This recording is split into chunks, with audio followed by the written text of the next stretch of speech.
Sebelum kita memulai mendengar firman Tuhan, mari kita bersama-sama berdoa. Bapa yang di surga, kami sungguh bersyukur sebab oleh kebaikan-Mu kami bisa bersekutu lagi di dalam ibadah PA kami, Parinangon GKPS Padang Bulan. Kami mau menyerahkan waktu ini dalam pimpinan tangan Tuhan, dan kami akan belajar dari bagian firman Tuhan. Tolonglah kami supaya kami mengerti, menggunakan akal budi kami untuk menangkap kebenaran Allah dan beroleh pengenalan yang baru akan Engkau. Berfirmanlah di dalam nama Tuhan Yesus, Allah kami yang hidup, kami berdoa. Amin. Baik, selamat sore semua ibu-ibu yang bergabung di dalam PA online GKPS Padang Bulan.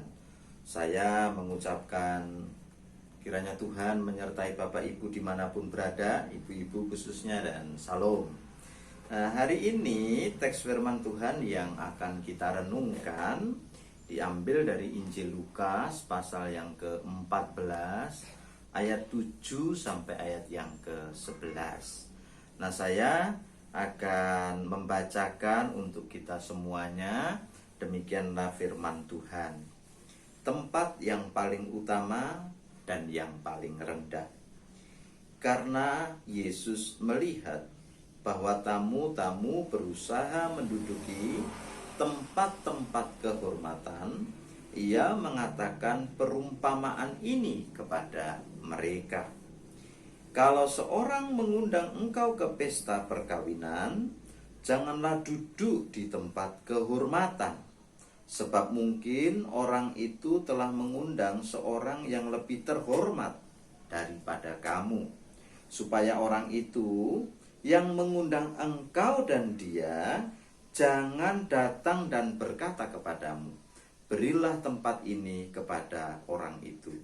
Lalu engkau dengan malu harus pergi duduk di tempat yang paling rendah. Tetapi apabila engkau diundang, pergilah duduk di tempat yang paling rendah. Mungkin tuan rumah akan datang dan berkata kepadamu, sahabat, silahkan duduk di depan. Dan dengan demikian engkau akan menerima hormat di depan mata semua orang yang lain. Ayat 11. Sebab barang siapa meninggikan diri, ia akan direndahkan, dan barang siapa merendahkan diri, ia akan ditinggikan. Jadi ibu-ibu yang terkasih di dalam Tuhan, kita sedang membicarakan sebuah topik yang sangat menarik, yang Yesus juga berulang-ulang kali membahasnya. Nah, saya akan mengajak kita melihat dulu struktur teks kita, sehingga kita tahu posisi teks kita di dalam bacaan Alkitab kita. Kalau kita baca itu mulai pasal 13 ayat yang ke-22, maka Yesus di sana mulai bicara tentang tema besar namanya kerajaan Allah. Nah, pasal 13 ayat 22 sampai 35, Ia berkata bahwa orang Israel itu harus berjuang untuk melalui pintu yang sempit itu sehingga tiba kepada kerajaan Allah. Lalu mulai pasal 14 ayat 1 sampai ayat yang ke-24, Yesus mulai membicarakan bahwa orang-orang bukan Yahudi atau yang biasa disebut sebagai Gentile, mereka juga akan mendapat bagian untuk masuk di dalam kerajaan Allah. Lalu yang ketiga itu adalah orang-orang yang tidak punya pengharapan, yang berdosa. Mereka juga akan beroleh kesempatan untuk masuk ke dalam kerajaan Allah. Lalu di pasal 16 ayat 1 sampai ayat 31, orang-orang yang percaya kepada Tuhan mesti mengelola kekayaan yang dia miliki sebagai berkat Tuhan dan menggunakannya bagi kerajaan Allah. Barulah pasal 17 ayat 1 sampai ayat yang ke-37, Yesus mengajarkan tentang tanggung jawab orang percaya terhadap kerajaan Allah. Jadi kalau begitu, mulai pasal 13 ayat 22 sampai pasal 17 ayat 37. Semua temanya satu, tentang kerajaan Allah yang Allah itu akan hadirkan di bumi ini. Nah, sore hari ini kita akan potong saja dari teks yang panjang tadi, khusus pasal 14 ayat 7 sampai ayat yang ke-11. Itu bicara tentang karakteristik kerajaan surga atau karakteristik orang-orang yang adalah anggota dari kerajaan Allah. Nah, coba perhatikan. Pada waktu itu Yesus sedang diundang untuk makan, ada pesta makan yang diselenggarakan oleh seorang pemimpin Yahudi. Mereka adalah orang Farisi yang sangat terhormat. Waktu Yesus itu datang ke pesta perjamuan makan itu, kemudian Yesus itu mengamat-ngamati. Sebab kemudian para tamu yang diundang itu, mereka kemudian mencari duduk yang paling depan. Nah, coba perhatikan ayat yang kita baca tadi, khusus di ayat 7. Sebab ayat 7 itu bunyinya, karena Yesus melihat bahwa tamu-tamu itu berusaha menduduki. Nah, kata berusaha di sana mengandung makna kompetisi, di sana mengandung makna dengan sengaja. Mereka merasa bahwa saya layak duduk di tempat kehormatan. Yang kedua adalah, apa itu tempat-tempat kehormatan?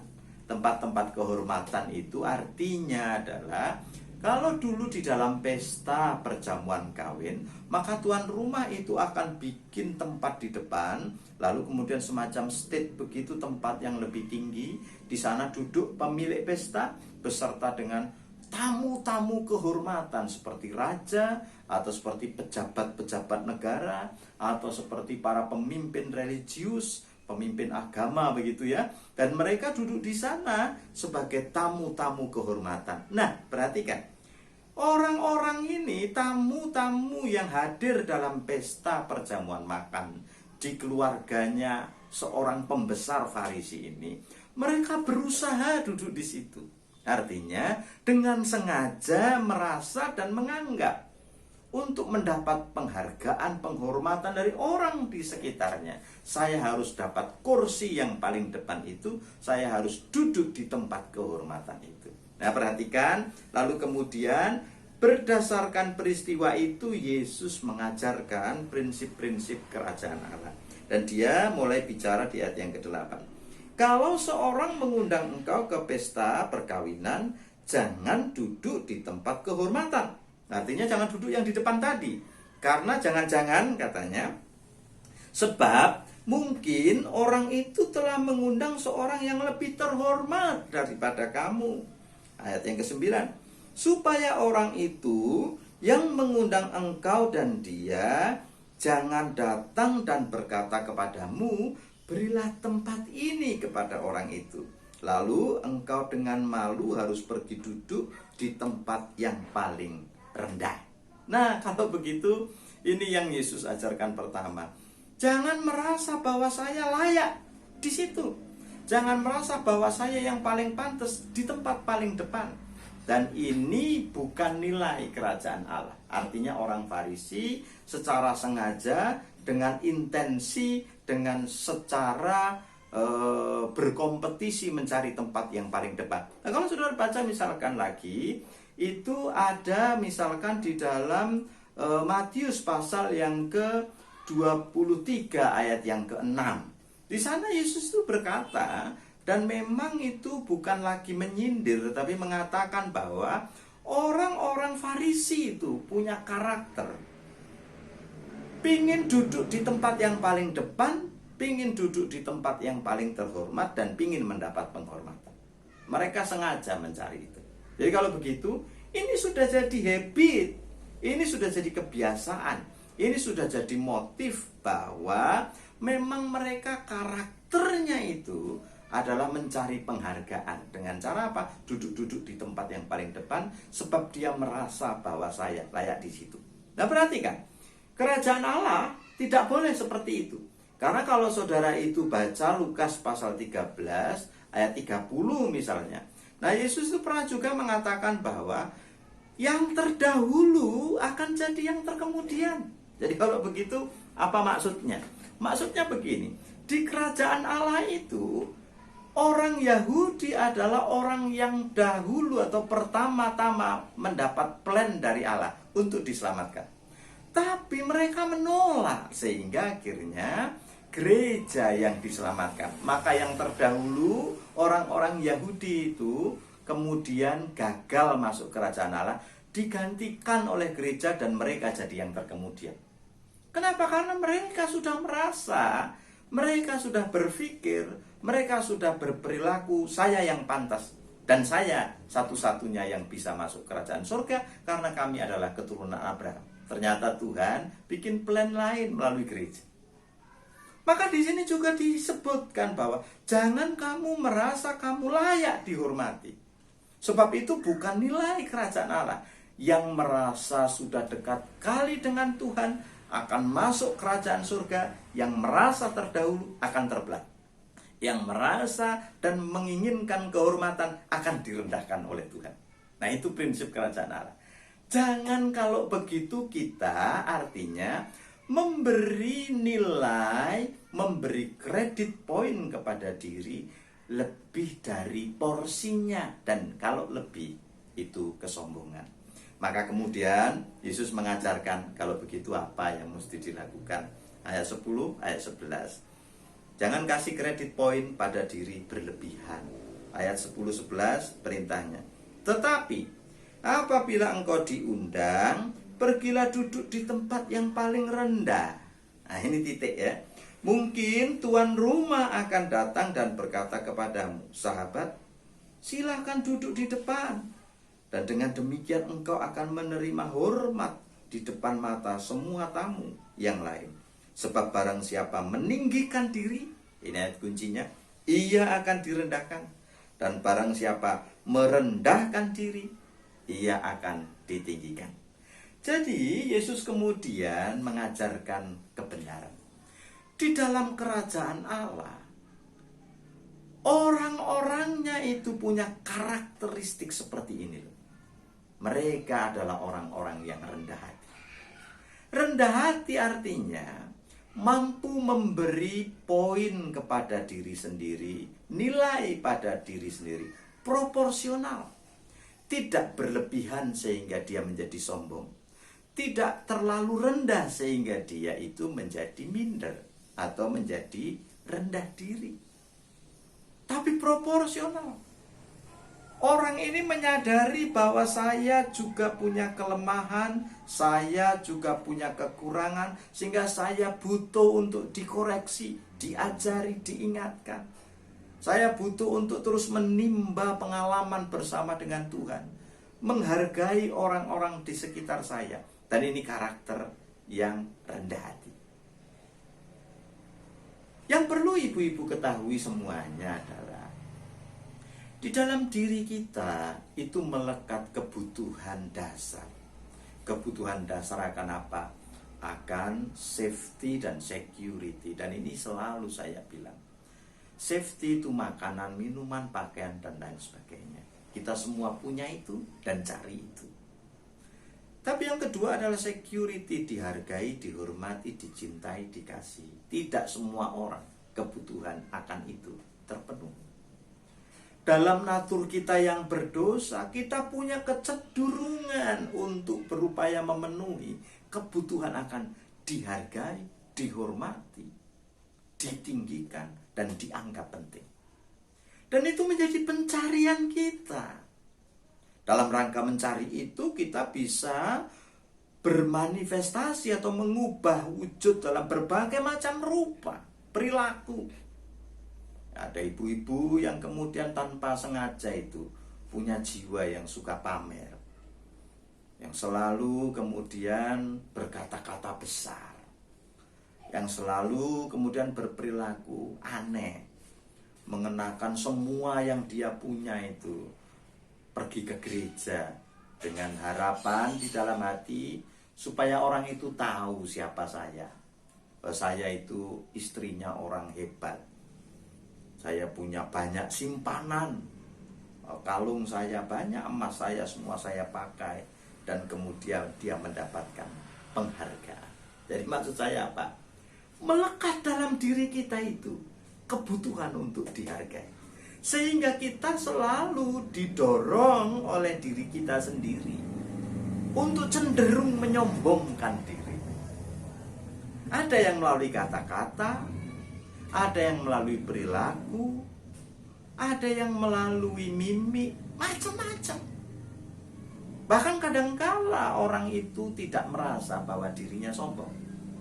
Sebab sombong itu kadangkala timbangannya itu ada di dalam hati. Dan hati kita yang sudah berdosa itu kadangkala tidak bisa normal, berat sebelah, selalu berat sebelah kepada diri sendiri. Maka kita egois. Kita terlalu mementingkan diri seperti orang Farisi. Bahkan mereka itu berusaha dalam tanda kutip, lomba-lomba mereka untuk dapat dihargai dan dihormati. Kita tidak lagi lah begitu. Ibu-ibu itu adalah anak-anak Tuhan yang mengasihi Tuhan. Belajar lagi kita tentang bagaimana merendahkan hati. Artinya tidak menganggap diri terlalu lebih dari orang lain dan tidak menganggap orang lain terlalu kecil dari diri kita. Harus proporsional pada diri dan pada orang lain. Dan inilah karakter kerajaan Allah. Inilah nilai-nilai dari kerajaan. Kalau kita mempraktekkan itu, mungkin suami kita yang keras hati, mungkin musuh kita yang tidak suka sama kita, dan kita tetap rendah hati, mereka mungkin tidak berubah. Tetapi hati kita setidaknya dan hidup kita sudah mentaati firman Allah. Hiduplah dalam kerendahan hati.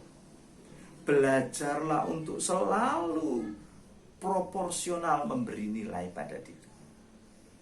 Hauslah terus akan dikoreksi oleh Tuhan, diajari oleh Tuhan, bergesekan dengan orang lain supaya saling menajamkan. Dan kemudian kita belajar tentang kehidupan itu. Ternyata bukan persaingan. Kehidupan itu adalah kerja sama-sama. Termasuk di dalam sektor-sektor kita. Ada sektor Galilea lah, ada sektor Yerusalem lah, ada Yeriko lah, macam-macam ya. Saya tidak hafal apa namanya, karena ada pengurusnya. Pelayanan itu bukan kompetisi. Pelayanan itu kolaborasi. Mari saling merendahkan diri. Jangan keras sekali hati kita. Ya, sulit memaafkan, mudah terluka, gampang sakit hati, tersinggung berkepanjangan. Dan itu menyebabkan kita gagal melihat dan menghidupi nilai kerajaan Allah. Kita harus rendah hati. Maafkan yang perlu dimaafkan. Ampuni yang perlu diampuni. Tinggalkan menjadi bagian masa lalu yang perlu ditinggalkan. Dan majulah ke depan, sebab kita adalah anggota kerajaan Allah. Tidak perlu merasa lebih hebat, tidak perlu merasa lebih rohani dari orang lain, tidak perlu merasa lebih dekat dengan Allah daripada yang lain. Sebab hanya Allah yang akan menilai hati kita. Kiranya kebenaran-kebenaran firman Tuhan ini menolong kita untuk terus bertumbuh. Mari kita akhiri di dalam doa. Bapa yang di surga, kami bersyukur untuk apa yang Tuhan ajarkan pada kami. Tidak mudah untuk mempraktekkan kerendahan hati. Dan ternyata kami tahu bahwa di surga sana Tuhan menetapkan sebagai order, sebagai aturan main, bahwa kerendahan hati adalah nilai hidup orang-orang yang menjadi anggota kerajaan Allah. Biarlah kami mempelajari ini dan juga belajar melakukannya, sehingga kami tidak terlalu memberi kredit poin yang terlampau tinggi pada diri sendiri. Jika kami berkonflik dengan orang lain, kami disadarkan bahwa tiap orang punya peran di dalam konflik itu, sehingga kami tidak mencari benarnya kami sendiri. Sehingga kami bisa saling mengampuni, kami saling melepaskan tuntut menuntut, dan jiwa kami dibebaskan. Kami tidak seperti orang Farisi yang merasa paling pantas dapat penghargaan, merasa paling layak duduk di depan. Ajari kami Tuhan, sebab orang-orang yang seperti itu adalah orang-orang yang akan direndahkan oleh Tuhan. Ajari kami untuk rendah hati, sebab nanti ketika kerendahan hati itu menjadi bagian hidup kami, maka Tuhan akan meninggikan kami pada waktunya. Tuhan, kami bersyukur untuk firman-Mu, dan hamba menyerahkan seluruh ibu-ibu yang ikut PA di sore hari ini. Berkati keluarga mereka dan pekerjaan tangan mereka, Tuhan, buat berhasil. Di dalam nama Tuhan Yesus kami berdoa. Amin.